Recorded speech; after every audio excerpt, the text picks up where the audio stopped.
আসসালামু আলাইকুম প্রিয় দেশবাসী।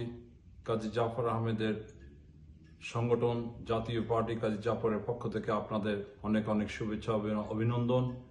আজকের আমাদের মাঝে বিএনপির ভারপ্রাপ্ত চেয়ারম্যান জননেতা তারেক রহমান এবং বাংলাদেশের প্রধান উপদেষ্টা ডক্টর মোহাম্মদ ইউনূসের যে সাক্ষাৎ, এই ঐতিহাসিক সাক্ষাতের মধ্যে দিয়ে চলমান রাজনীতিতে যে দ্বন্দ্ব, যে বিভেদ ছিল, আকাশের যে কালো মেঘ ছিল, সেটি আজকে সম্পূর্ণরূপে কেটে গিয়েছে।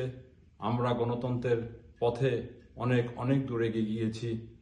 আজকের এই সাক্ষাতের মধ্য দিয়ে বাংলাদেশের 18 কোটি মানুষের অনেক আশা আকাঙ্ক্ষার প্রতিফলন ঘটেছে।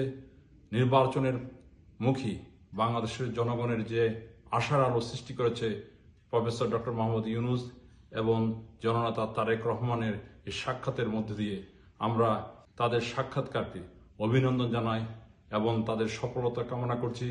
আগামী দিনের গণতন্ত্র উত্তরণে আমরা যেন ডক্টর মোহাম্মদ ইউনূস এবং জননেতা তারেক রহমানের হাতকে শক্তিশালী করতে পারি, সেদিকে সবাইকে ঐক্যবদ্ধভাবে কাজ করতে হবে। সবাইকে অনেক অনেক ধন্যবাদ।